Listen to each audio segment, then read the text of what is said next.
My name's Hype, man. There's only one problem I have with Bike Week, and that's the rules and the government corresponding to them. You got too many rules, man, and making too much money. Okay? All of a sudden, man, we're not good enough, man, the regular bikers. The people that dedicate it to brotherhood, dedicate it to the bikers. That's what biker and biker brotherhood is all about here.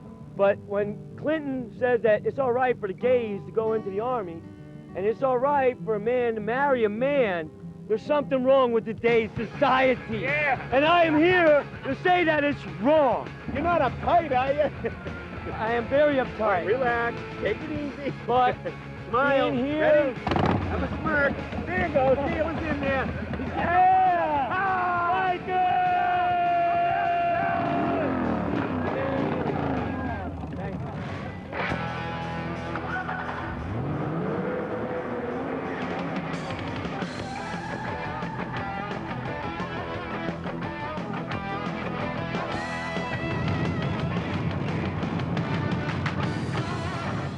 You can't always get to do what you want, but I want to give you two shows. I want to give you Daytona Supercross, and I want to give you the Daytona 200 by a ride. I want to hang out with Smokin Joe's. I want to make the best motorcycle television. I have an all-access pass, but you know what? I can't control the clock. I can't control the sun, and I cannot control the competition, especially guys like Miguel Duhamel, Scott Russell, and, you know, all the other dudes, Colin Edwards, Matt Bladden. They're going to be going off in about 5 minutes. Stick around on Rev It Up.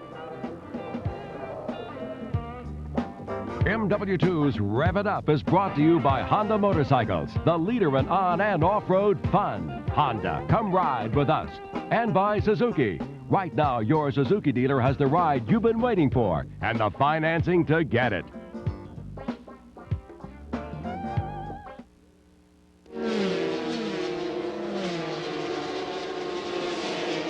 The AMA 250 class has been ruled by veterans like three-time national champ Rich Oliver, who won his 12th consecutive AMA 250 race here at Daytona, and 40-year-old Randy Renfro, who won the number 2 plate last year. The 250 class is made up of lightweight, purpose-built two-stroke race bikes from Yamaha, Honda, and Aprilia that demand a lot of maintenance, fine-tuning, and suspension setup to stay in race-winning form.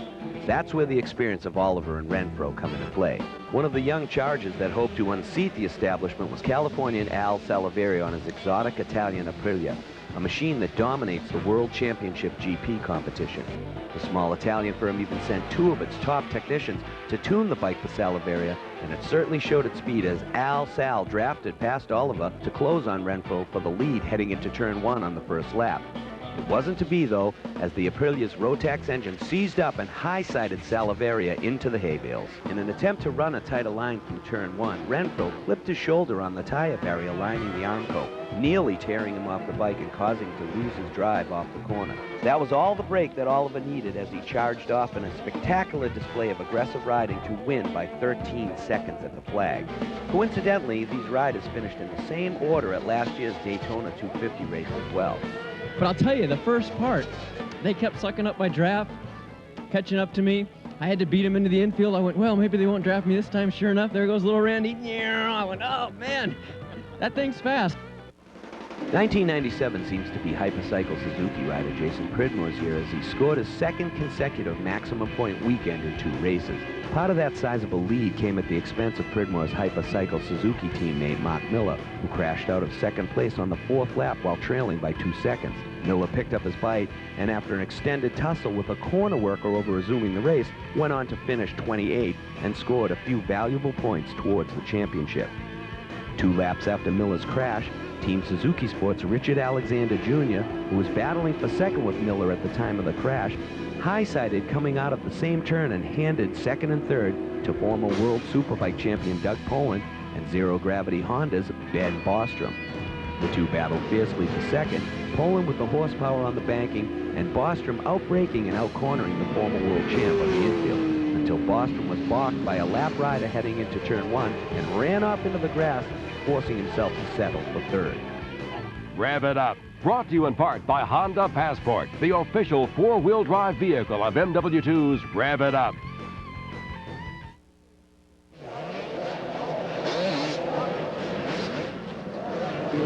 I can do anything. I am Jerry Bernardo, host of Rev It Up. I can walk backwards and do a monologue. You'd think being here all week, I'm getting sick of motorcycle racing. You hear that off in the distance? Yeah, that's Supercross, Daytona Supercross. See the fans, they come out. It is almost the end of bike week. This place has just been going completely berserk and insane. But the Deuce is in the house. We're checking it out right now. Come on, I love this stuff, man. I really love motorcycles. I love people. I love all the people in the industry. They're all great. Sounds like a suck-up, but it's the truth. We have non-lying meters on all our televisions. Hey, look at my truck. You like it? Training is everything. Training One of your specialties. This is this track. You'll see about 10 laps. People dropping like flies. Inside scoop. I just talked to one rider before you. I had him pick his top 5. Your name was in there. Who was that? Does it matter? No, it doesn't really matter. But Steve Lamson. Steve Lamson's pick. Yeah, Steve Lamson. In no particular order whatsoever. You know, I'd say Emig, Henry, Lusk, McGrath. Who's that 4? And myself, I guess. I'd have to say me and Doug's going to be in the top 5. And I'm going to have to go with the stronger riders that I know that are strong. And that would be Jeremy and Lammy and Jeff Emig. Track's really brutal. My first practice out there, they've had 3 previous practices, and I couldn't believe how bad the track was. Not how bad, how rough and technical the track was on the first practice. So I think after all these qualifiers and before the day of racing, it's probably going to be the roughest track of my life. Okay, I was just talking to Craig. He said the track is getting brutal, and they've only had like 3 practices out there. Yeah, it's a lot different this year. It's a little bit slower, not so many whoops out there, and like fast rated, which is a little bit different. I don't know, everything's good to me. It looks good. It's got a lot of jumps before the whoops, so it's kind of enforcing everyone to do it in one line. Well, I'm going to be up there, definitely Jeremy, Emig, LaRocco, definitely, and let me go say Henry. Right. You know, they're kind of sounding repetitive, so. Well, you know, it's consistency Tough guys, that pays yeah, off, is. so that's what's going to happen. This track is always gnarly because it changes so much. You know, one lap you'll come around and the jump will be perfect, and next lap it'll be just terrible. And so you constantly have to be looking for new lines and looking around and moving around. When you get into just riding one line all day long, there's going to be other lines that'll be faster.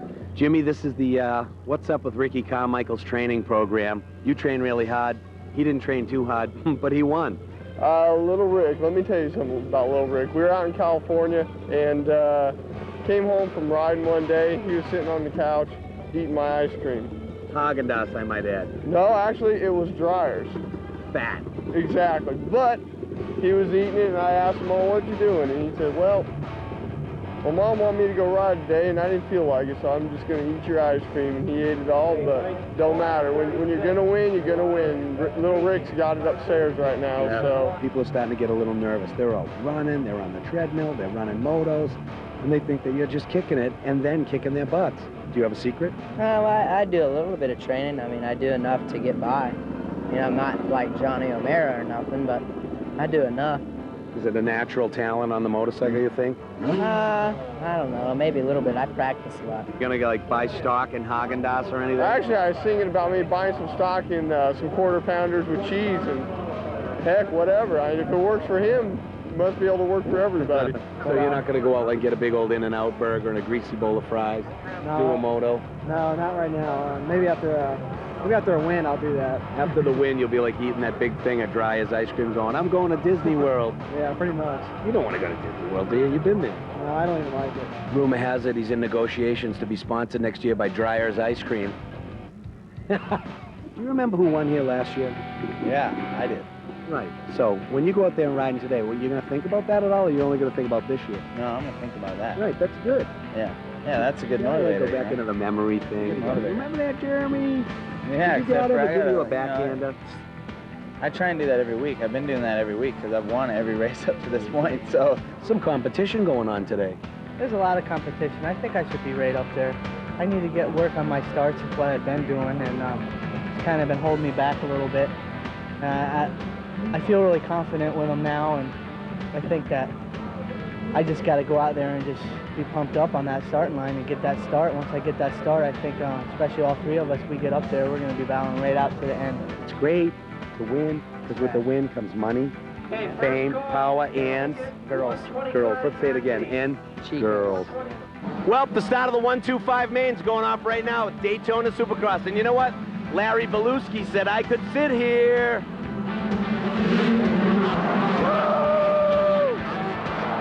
Buck and a Quarter Main got off to a bang. In the first turn, that is. Roncada, Brandeis, and Carmichael all left late after Daytona soil sample. Out in front was split by David Pingree and 125 East points leader Tim Ferry. Scott Sheak and John Dowd rounded out third and fourth. Ferry would dog Pingree early in the race and eventually settled by the halfway point. But the John Dowd freight train would just keep rolling, passing Pingree for second with 3 to go. Dowd was on fire and seemed unblemished by mistakes. Proof here as he pulls a Guy Cooper and flies off the track after the finish line. Within a half a lap, he was back in the King's chair and on his way to victory, followed by Ferry and Pingree. Carmichael charged from dead last to finish an amazing 6th. Man, I'm so happy. I've raced this race, a lot of years, maybe five times or something, and I don't know. I've always done pretty good here, but never won or anything. And this is just great. I'm happy as can be right now. Time to go talk to the wife. Yeah, I gotta go give her a call. Make sure she didn't do anything yet. Congratulations. Excellent. Mike Kiedrowski, 3-time winner of the Daytona Supercross. Jeff Stanton, 4-time winner of the Daytona Supercross. Jeff, you know how everything's changed this year? Lots of different people have been winning. Traditionally, this event is brutal, difficult, and things change when everybody gets down here to the Florida sun. What do you see? Well, today I see Steve Lamson's the toughest guy out there, and we've been here all week testing, riding, setting up the bike, so I see him sitting on the center of that podium, and probably beside him will be McGrath and Emig. So I'm going to pick Steve Lamson to win this thing today. Okay, cool. Now you'd rather be out here yourself. He had 4, you want 4, then we got the tiebreaker going.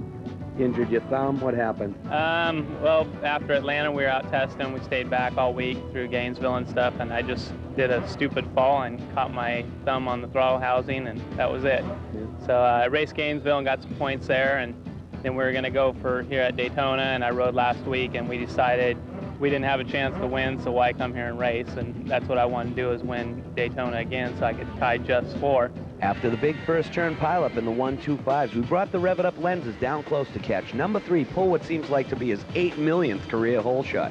How many $1,000 checks can one guy win? Doug Henry, back on the 2-strokes, was followed by Lusk, Bradshaw, and Albertyn. Emig was blazing out front and setting a blistering pace on the Gary Bailey designed course. He would let the others duke it out for the remaining podium spots. Albie was looking for Gatorback redemption as he moved up into second. McGrath had a lousy start tangling up with the other riders, but look out, he was on the move, and by the halfway point was the fastest rider on the track. Finally, with 20 grueling laps in the books, it was Emig, Albie, and McGrath who managed to work around the hard-working Ezra Lusk for the final podium spot. Larry Beluski at the helm, about to pop a wheelie. What's up, Jeffro? Feeling good? Yeah, I feel great. I'm really happy to win that, and I'm sure all the guys here, McGrath and Albie, they're really happy to be up on the podium, and because the Daytona is always a really tough race. After a day's worth of racing, what was the track like? Just nasty? I don't even think you could get around it. Vietnam. Not even walking, right? Yeah. All right, I'll let you cats go. Larry, move it out. Keep it moving. Nothing to see here, people. Larry Beluski, ladies and gentlemen. Did I tell you Daytona Supercross was going to go off? Gotta love it. It's Rev It Up. Larry Beluski at the wheel. We're cruising around watching the 200. Stick around. More Rev It Up when we come back. Is there a place to get cappuccino around here? If they got the cappuccino stand? Pull a Yui. Whip a Yui. Crevier who's being reeled in now.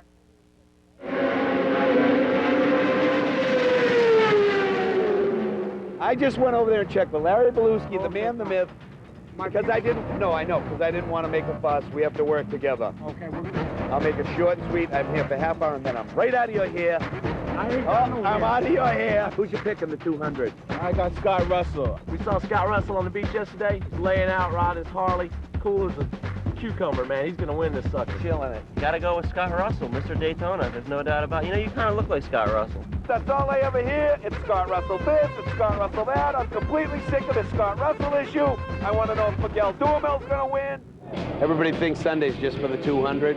600 classes out here also. The 600, man, I got my work cut out. I had a slow mill in there. We changed the motor, and I think I practiced this morning with a new motor, and I feel a lot better with that motor, and the bike is actually a lot quicker. It must have something wrong with that motor, but I qualified 5th row, so you're going to see some little bit of cheating off the line, I think, today, and you're going to see a pretty aggressive start, because if you're not up in the front right away here, you're not going to catch that lead group, because you need their draft to pull you around. What about the 600 race? You stoked to go fast?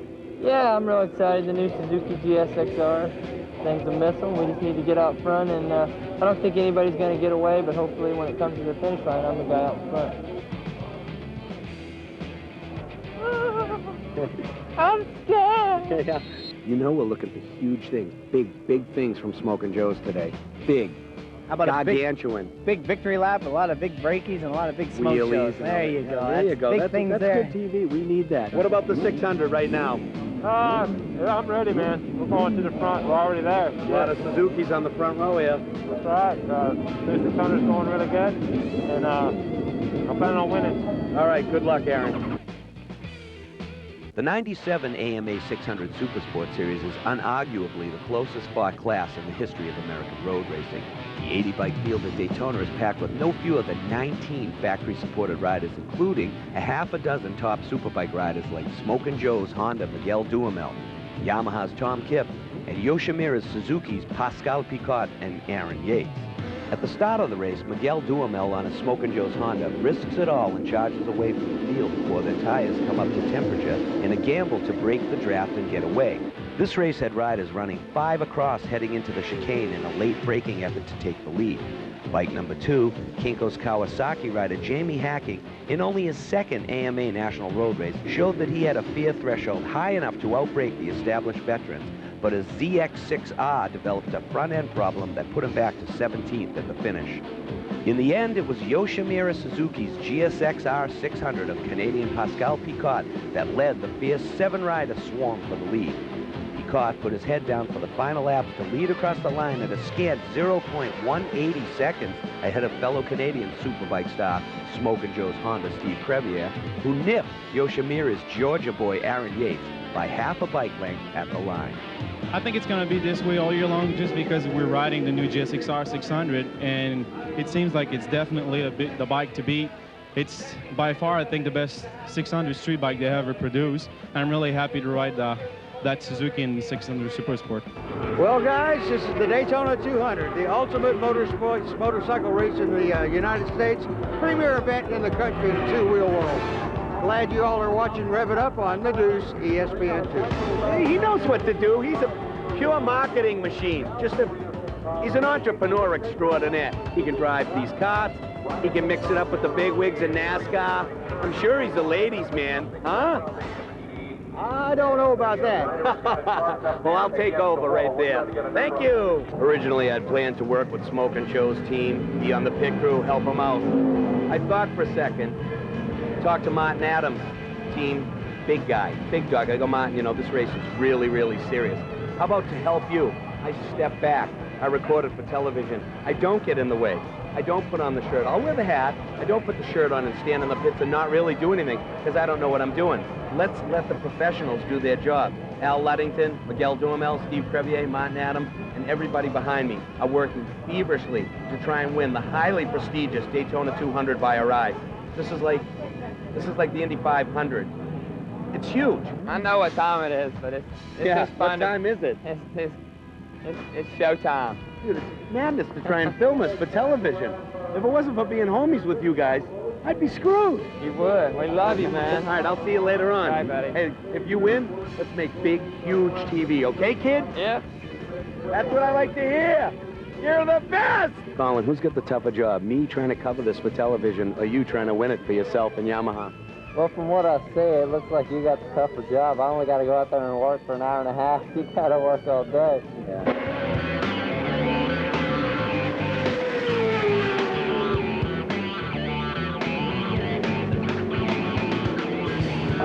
Now the Yamaha team with Scott Russell in the pits. Let's check out how fast they practiced. Russell looks like he's calling for something to drink, then waves it away. Doesn't even get it. Steve Crevier into the pits for Smokin' Joe's. They're looking for a fast pit stop. 2 tires, gas in 7 seconds. A lot of practice goes into this.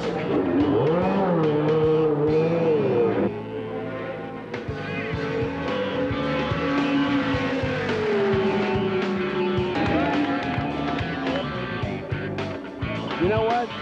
That guy was my buddy earlier. And then his bike pooped the bed, and now he won't talk to me.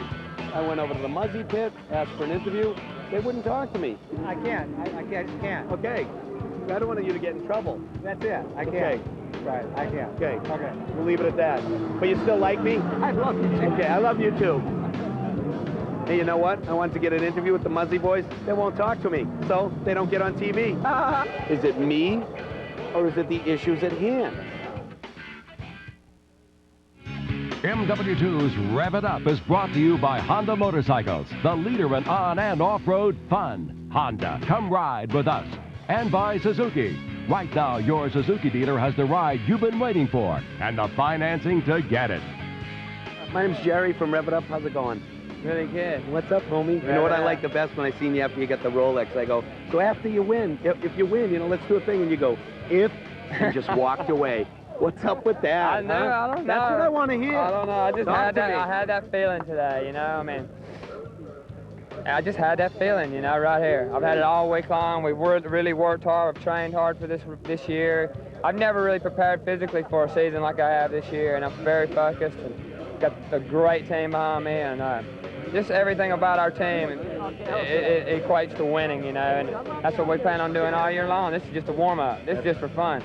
No worries with that pace car? When that pace car thing came out, you're like, whatever. Come on, get up behind me if you want. I was like, park it right here, because I'm still going to win it. You know? I didn't want it to end that way. I was happy out there about 20 seconds ahead and riding wheelies and waving at everybody. It was fun, but... What a way to wind up bike week, huh? You know how many interviews I've done? You are the last interview, and I am so happy. I mean, I love my job, and you love yours, but... Let me go buy you a drink. I know you've worked hard for it. I haven't drank in 9 years, dude, Well, but I almost we'll am ready to change go that. down with you. Thanks a All lot. right, Good job, man. Seriously. Hey, that's it. Bike Week. Scott Russell. I told you if we were patient, we waited, he'd come over and talk to us. MW2, Rev It Up. Jerry Bernardo. Look at my nose. That's Florida sun in its finest. Dougie, Bali, it's been great working with you guys, but I'm sorry. I've got to go back to California. Catch you later. This is my start, Scott. Lou, whoever has to put me on TV, this is my start. Look, twinkle, twinkle, little star. Everybody thinks Sunday's just for the 200, 600 classes out here also. Especially guys thinking about it. Hey, if I needed some help, I'd look for the when I come right to you, okay? Thank you. No problem. Great. Nice talking to you. Good to see you. Everything's beautiful. And who are those blondes? Oh my God. You want to do you want to know how now? They're right behind each other, back and forth. They're going to be out in the woods. Next thing you know, you know.